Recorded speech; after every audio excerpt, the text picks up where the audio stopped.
اور IMF سے معاہدے بھی آپ کے کیے گئے ہیں، تو اس کے بعد اب بڑے شرم کا مقام ہے کہ یہ لوگ کہہ رہے ہیں کہ ہم لوگ عوام کی بات کریں گے اور عوام میں جا کر بجلی کے بلوں کے خلاف بات کریں گے، IMF سے جو معاہدے میں ان کے متعلق ہم ان کے خلاف بات کریں گے، پھر جو مہنگائی ہوئی ہے ہم ان کے خلاف بات کریں گے۔ بڑے افسوس کا مقام ہے کہ یہ پارٹیاں جو حکومت میں شامل تھیں آج وہی سراپا احتجاج بننے کے لیے عوام میں جا رہی ہیں، محض اس لیے نہیں کہ وہ عوام کا درد ان کے پاس ہے، بلکہ وہ چونکہ آگے انتخابات ہیں، 6 ماہ میں ہو یا 9 ماہ میں ہو یا 1 سال میں ہو، انتخابات تو ہونے ہیں اس ملک پہ،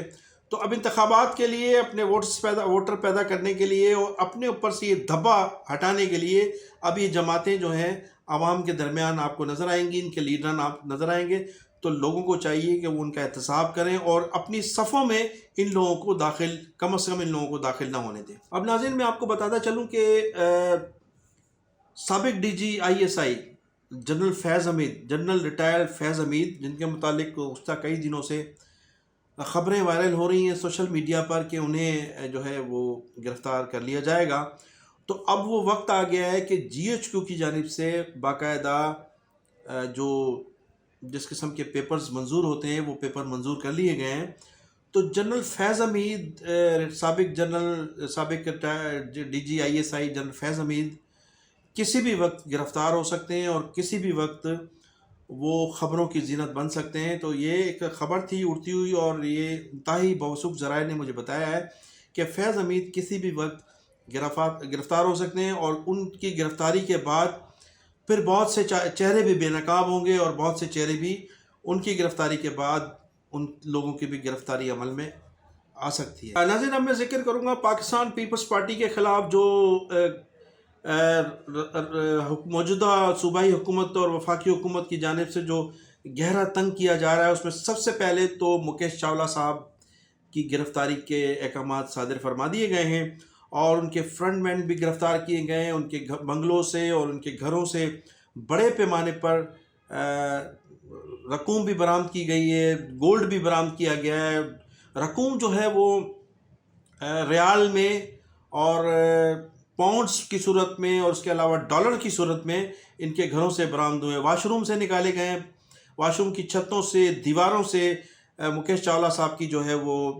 گھروں سے یہ دولت برآمد ہوئی ہے۔ مکیش چاولہ صاحب اس 15 سال سے ایکسائز اینڈ ٹیکسیشن کے منسٹر تھے، اور اسی دوران انہیں مختلف جو وزارتیں تھیں ان کے قلمدان میں دیے جاتے رہے، مثلا وہ کئی عرصہ تک تو اقلیتی امور کے بھی منسٹر رہے، اور پھر آخر میں ان کو جو ہے فٹ کا بھی چارج دے دیا گیا تھا۔ تو مکیش چاولہ صاحب جو تھے مبینہ طور پر آصف علی زرداری صاحب اور محترمہ فریال تالپور صاحبہ کے فرنٹ مین سمجھے جاتے تھے، اور ان کی اتنے طاقتور وزیر تھے وہ کہ پوری کیبنٹ میں سب سے زیادہ ان کی سنوائی ہوتی تھی۔ جو ایک کچن کابینہ تھی وزیر اعلیٰ سندھ جناب مراد علی شاہ صاحب کی، اور یہ اس میں مکیش چاولہ صاحب، سید ناصر حسین شاہ، سعید غنی، سردار علی شاہ،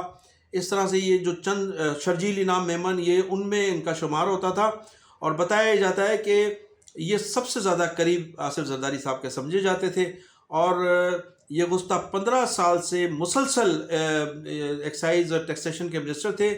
خاص بات یہ تھی کہ ان کی وزارت میں کسی کو دخل اندازی کی ضرورت نہیں تھی، اور تمام کے تمام افسران ان کی مرضی کے لگائے جاتے تھے، ان کے فرنٹ مین لگائے جاتے تھے۔ ان کی جو خاص طور پر وحید شیخ کا جو نام لیا جا رہا ہے، وہ گزشتہ دنوں 1 ماہ کے لیے امریکہ گئے ہوئے تھے، لیکن وہ واپس آ گئے ہیں، تو وہ ان کے سب سے جو مین فرنٹ مین تھے ایکسائز اینڈ ٹیکسیشن میں وہ تھے وحید شیخ، اور فوڈ ڈپارٹمنٹ میں تھے مقصی صاحب، علی مقصی صاحب کو گرفتار کیا تو انہوں نے بہت سے راز انکشاف کیے ہیں، اور غالب امکان یہی ہے کہ وحید شیخ کو بھی جلد گرفتار کر لیا جائے گا۔ اس کے علاوہ بہت سے ایسے فرنٹ مین بھی ان کے گرفتار ہوئے ہیں جنہوں نے بہت سے راز انکشاف کیے ہیں، تو ابھی تک ان کی گرفتاری تو عمل میں نہیں آ سکی مکیش چاولہ کی، لیکن مکیش چاولہ کے فرار ہونے کے تمام راستے بند کر دیے گئے ہیں۔ اسی طرح سے جو میں نے پہلے ذکر کیا تھا ناظرین کے پیپلز پارٹی کے وزراء، اراکین اسمبلی اور جو ان کے چہیتے بیوروکریٹس تھے جن کی لسٹ 62 بتائی جاتی تھی، اب وہ لسٹ 100 سے زیادہ تجاوز کر گئی ہے، اور ان لسٹ کے مطابق اس میں زیادہ تر ایسے افسران شامل ہیں جو گزشتہ 15 سالوں سے مختلف پوسٹوں پر چلے آ رہے ہیں۔ اور اس کے ساتھ ساتھ آج مجھے انتہائی بخبر ذرائع نے بتایا ہے کہ مٹھا رام ہاسٹل جو ہے وہ اگرچہ کئی دنوں سے اس کی تزئین و آرائش ہو رہی تھی، اس کی صفائی مکمل کر لی گئی ہے، اور اب مٹھا رام کے بعض کمروں کو ساؤنڈ پروف بنایا جا رہا ہے تاکہ لوگوں کی چیخیں باہر نہ نکل سکیں۔ تو اس حوالے سے مٹھا رام کی جو ہے وہ کہانیاں سب کو پتہ ہے کہ ماضی میں مٹھا رام میں ڈاکٹر عاصم حسین اور عزیر بلوچ صاحب کئی سال تک مہمان رہے ہیں۔ اس کے علاوہ بہت سے متعدد جو کرپشن میں ملوث تھے، مٹھا رام جو تھا ان کا مسکن رہا ہے۔ تو اب مٹھا رام جو ہے، مٹھا رام کے لیے کہا جاتا ہے کہ اس کو مکمل طور پر خالی کرا لیا گیا ہے، اس کی تزئین و آرائش کی جا چکی ہے، اور اب اس کو ساؤنڈ پروف بھی بنایا جا رہا ہے۔ تو بہت سے متوقع مہمان ہیں مٹھا رام کے، اور اس میں ایک بڑی تعداد جو ہے وزراء اور ان بیوروکریٹس کی ہے جو زمینوں پر قبضے اور جعلی الاٹمنٹ اور غیر قانونی تعمیرات، اور اس کے علاوہ جو ہے وہ نوکریوں میں جن لوگوں نے نوکریاں بیچی ہیں، یا جن لوگوں نے ٹھیکوں میں ملوث رہے ہیں، ان تمام لوگوں کی جو ہے گرفتاریوں کا امکان ہے، اور ایسے تمام لوگوں کی لسٹ جو ہے وہ مکمل کر لی گئی ہے۔ بہت جلد میں انشاءاللہ تعالیٰ وہ آپ کو لسٹ جو ہے وہ شائع کروں گا اپنے پروگرام میں۔ ناظرین، کرپشن کے خلاف صوبائی اور وفاقی حکومت کی جانب سے جو کریک ڈاؤن شروع کیا گیا ہے، اور پیپلز پارٹی کے گزشتہ 15 سالوں میں جو کرپشن کے نت نئے ریکارڈ قائم کیے گئے ہیں اس دور میں، تو اس کے رد عمل کے طور پر پاکستان پیپلز پارٹی نے اپنی سیاسی جو حکمت عملی ہے وہ کچھ تبدیل کی ہے۔ اور آپ نے دیکھا کہ گزشتہ جو سی کا اجلاس تھا، خاص طور پر جس میں یہ مطالبہ کیا گیا تھا کہ انتخابات 60 دن میں کرائے جائیں، تو اس میں اعتزاز احسن صاحب کو اسپیشلی طور پر مدعو کیا گیا تھا، جبکہ اس سے قبل جو سی کے اجلاس ہوئے پاکستان پیپلز پارٹی کے، اس میں اعتزاز احسن صاحب کو محض اس لیے مدعو نہیں کیا گیا تھا کہ وہ عمران خان کے مقدمات میں دلچسپی لے رہے تھے، اور عمران خان کی مسلسل حمایت میں وہ عدالتوں میں بھی پیش ہو رہے تھے، اخباری بیانات اور میڈیا پر بھی عمران خان کی وہ مکمل کھل کر حمایت کر رہے تھے۔ تو ماضی میں کئی ایسے اجلاس ہوئے، 3 اپریل کو بھی جلسے ہوئے، اور 27 دسمبر کو محترمہ بینظیر بھٹو کی شہادت کے دن بھی جلسے ہوئے، تو اس میں ان کو شرکت کے لیے نہیں بلایا گیا تھا۔ لیکن جو گزشتہ 3 روز قبل یا 4 روز قبل اجلاس ہوا، اس میں محض اعتزاز احسن صاحب کو اسپیشلی طور پر بلایا گیا تھا، اگرچہ کچھ وہاں ان کی پارٹی کے لوگوں نے اعتراض بھی کیا تھا کہ ان پر جو ہے وہ الزام بھی عائد کیا، ان سے سوالات بھی کیے گئے کہ آپ ایک طرف تو عمران خان کی حمایت کر رہے ہیں، پھر دوسری پاکستان پیپلز پارٹی میں ہوتے ہوئے آپ پالیسیوں سے انحراف کر رہے ہیں۔ لیکن ان تمام چیزوں کو نظر انداز کیا گیا،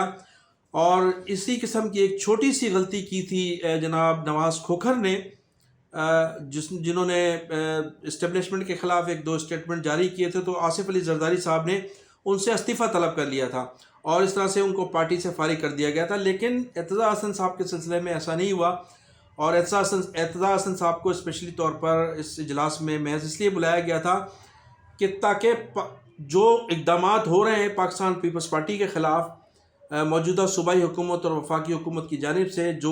اور حکومت جو ہے وہ کرپشن، جو کھربوں روپے کی کرپشن ہوئی ہے 15 سالوں میں، جس طرح سے خزانے کو لوٹا گیا ہے، اور جو سندھ کی صورتحال آپ کے سامنے موجود ہے، جو تباہی و بربادی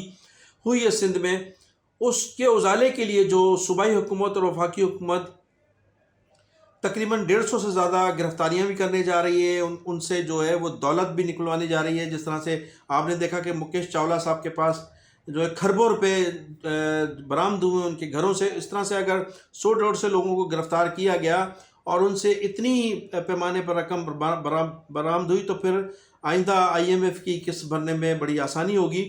تو ان اقدامات کو دیکھتے ہوئے پاکستان پیپلز پارٹی نے اعتزاز احسن کو اس اجلاس میں مدعو کیا تھا، تاکہ وہ اس اعتزاز احسن صاحب پاکستان پیپلز پارٹی اور تحریک انصاف کے درمیان پل کا کردار ادا کریں، اور پھر وہ آئندہ کے انتخابات میں یا آئندہ جو بھی سیاسی حکمت عملی بنائی جائے، تو اس میں تحریک انصاف کے ساتھ مل کر موجودہ حکومت اور ان ریاستی اداروں کے خلاف اپنا کردار ادا کر سکیں جو اس وقت پاکستان پیپلز پارٹی کے خلاف اقدامات کرنے جا رہے ہیں۔ تو ایک طرف تو آصف علی زرداری صاحب نے اعتزاز احسن کو مدعو کیا، اور مدعو کرنے کے بعد جو پوری توجہ تھی وہ اس طرف دی جا رہی ہے ان کی کہ وہ کسی طرح سے تحریک انصاف کے ساتھ ہاتھ ملانے کی کوشش کریں اور یہ تمام خبریں جب اسٹیبلشمنٹ تک پہنچیں تو وہ اس خبروں اور ان اقدامات سے اسٹیبلشمنٹ کو بلیک میل کر سکیں۔ ایک طرف تو ان کی یہ کوشش ہے، پھر دوسری ان کی یہ کوشش تھی کہ اعتزاز حسن کے شرکت سے فائدہ یہ ہوگا کہ اسٹیبلشمنٹ جو ہے وہ اپنا پیپلز پارٹی کے حوالے سے قبلہ بھی درست کرے گی، اور پھر وہ جو اقدامات ہونے جا رہے ہیں پیپلز پارٹی کے وزراء کے خلاف، کرپشن کے خلاف، اور جو صوبائی وزراء تھے ان کے خلاف، ان اقدامات میں بھی شاید جو ہے وہ کمی آ جائے۔ لیکن محسوس ایسا ہوتا ہے کہ وفاقی حکومت اور صوبائی حکومت کسی بھی قسم کی بلیک میلنگ میں آنے کے لیے تیار نہیں ہے۔ جس طرح سے آصف زرداری ماضی میں مختلف موقعوں پر بلیک میل کرتی رہی ہے، اور پیپلز پارٹی کا طرز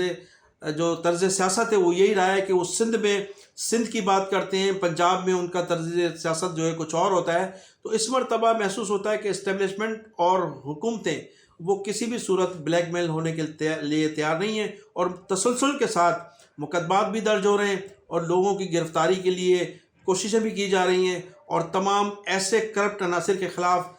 گہرا بھی تنگ کیا جا رہا ہے جنہوں نے ملک کی دولت کو بے دردی سے لوٹا ہے۔ دوسری جانب بانی متحدہ الطاف حسین صاحب نے بھی عمران خان کی گرفتاری پر ایک مرتبہ پھر احتجاج کیا، اور تحریک انصاف کے ان کارکنان کو خراج تحسین پیش کیا ہے جو تاحال عمران خان کے ساتھ کھڑے ہوئے اور ان کی حمایت بھی کر رہے ہیں، اور دوران اسیری وہ ان کے ساتھ بھی ہیں، اور انہوں نے ان لوگوں کی مذمت کی ہے جن لوگوں نے عمران خان کو برے وقت میں تنہا چھوڑ دیا ہے۔ ناظرین، میں انہی الفاظ کے ساتھ آپ سے اجازت چاہوں گا کہ آپ میرے چینل کو سبسکرائب بھی کیجیے گا، اور کمنٹ سیکشن میں جا کر اپنی قیمتی رائے کا اظہار ضرور کیجیے گا۔ پاکستان زندہ باد۔